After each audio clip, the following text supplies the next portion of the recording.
My mother texted me that I was not invited to the luxury Mediterranean cruise I had fully funded for our family right after I bought them a house worth nearly $1 million. So I sold the house while they were sailing across the ocean. You will not believe what happened when they returned. Before I continue this story, let me know where you are watching from in the comments below. Hit like and subscribe if you have ever had to stand up to family who underestimated your worth. My name is Lydia and I am 34 years old. I stood at the Delta check-in counter at the international terminal feeling a rare sense of genuine excitement. My luxury boutique staging firm had just concluded its most profitable quarter yet, and I was ready to celebrate.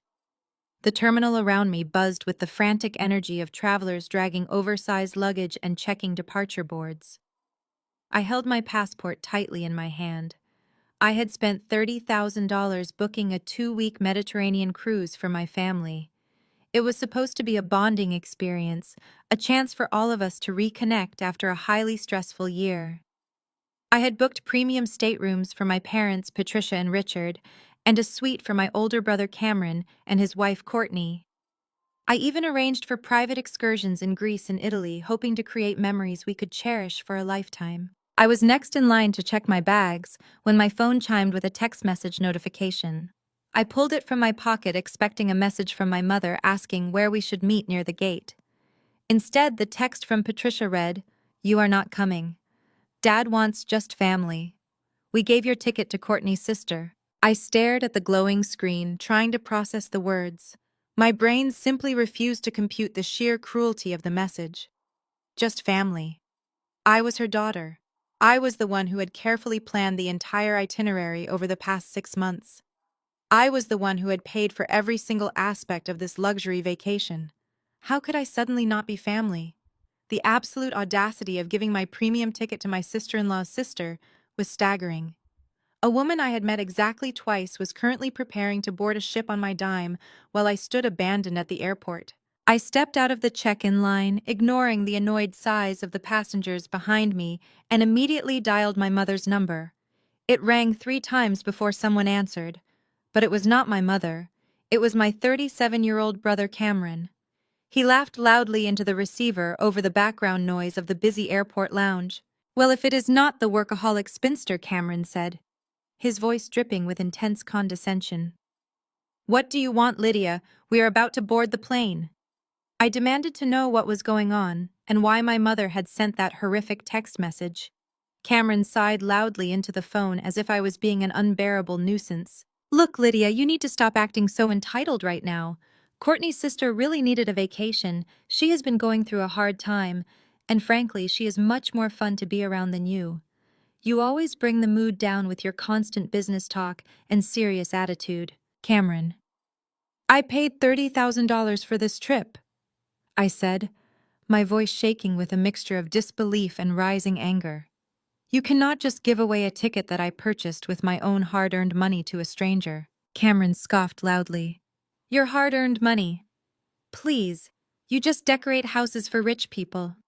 It is not like you have a real job that contributes anything meaningful to society. I am launching a massive cryptocurrency firm next month, and I need this trip to decompress before the big launch. You know how stressful the startup world is. You should be supporting my mental health instead of throwing a massive tantrum at the check-in counter." I could barely comprehend his deep delusion.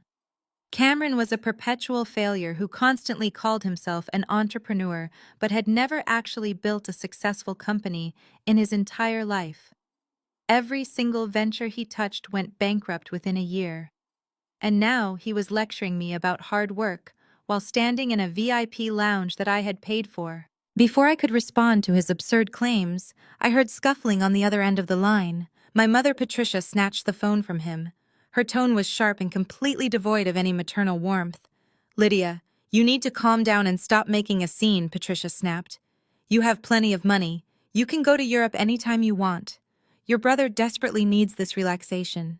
He has been under so much extreme pressure lately trying to build his legacy." "Mom, you told me I was not family," I said, my voice dropping to a harsh whisper. "You took my ticket and gave it to a complete stranger." "Do not twist my words," Patricia replied smoothly, instantly deploying her favorite gaslighting tactic. Your father and I just wanted a peaceful family vacation without you constantly reminding us how much everything costs. You are always so terribly selfish, always trying to ruin your brother's happiness. Selfish. I repeated the word, tasting like ash in my mouth. I paid for the cruise. I just bought you and Dad a $966,000 house in a beautiful coastal Florida community because you were secretly drowning in massive debt and facing immediate bankruptcy. I completely saved you from losing everything. Patricia scoffed, completely unbothered by the stark reality of my massive financial support. We let you buy us that house, Lydia. It was the very least you could do after everything we sacrificed to raise you. You owe us this piece. We are keeping the ticket. Do not call us again until we get back from our trip. The line went completely dead. I lowered the phone slowly. I stood in the middle of the bustling terminal holding my luggage handle. I did not cry. I did not scream. I did not beg them to let me come. The lifetime of constantly trying to buy their love, of hoping that my financial support would finally earn me a secure place in their hearts, vanished in a single instant. A cold and absolute clarity washed over me. I realized then that they would never ever see me as a daughter. I was just a convenient ATM to them, a bottomless source of funding for their beloved golden child, Cameron. As I watched the families around me hugging and laughing, the stark contrast between their joy and my isolation became agonizingly clear. I had spent weeks picking out the perfect shore excursions, researching the best local restaurants in Florence, and carefully coordinating our travel schedules. I had even purchased matching luggage tags, a silly gesture that now felt deeply humiliating. All that effort, all that meticulous planning meant absolutely nothing to them. They had effortlessly discarded me the moment they secured the financial benefits of the trip. The realization settled heavy in my chest, replacing the initial shock with a burning, righteous indignation. I was not just a neglected daughter. I was a fully functioning adult who had allowed herself to be financially exploited under the guise of family loyalty. That realization was a bitter pill to swallow, but it was also the exact medicine I needed to finally wake up. I turned my luggage cart around and walked away from the Delta counter.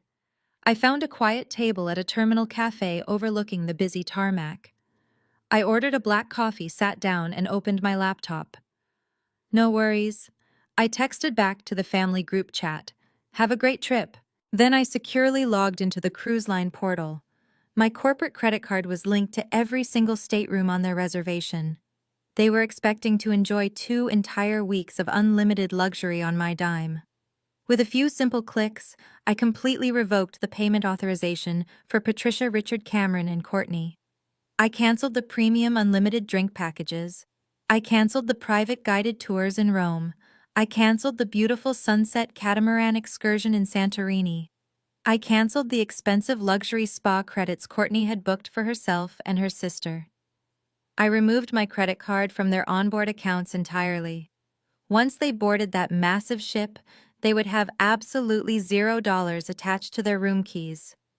They would have to individually pay for every bottle of water, every meal outside the main dining hall, and every single excursion out of their own empty pockets. A deeply satisfying smile spread across my face as I closed the cruise portal.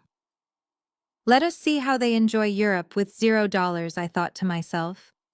I took a slow sip of my hot coffee, feeling significantly lighter than I had in many years. The toxic cord tying me to their endless entitlement had finally been severed. But my moment of peaceful clarity was abruptly interrupted. My phone vibrated heavily on the cafe table.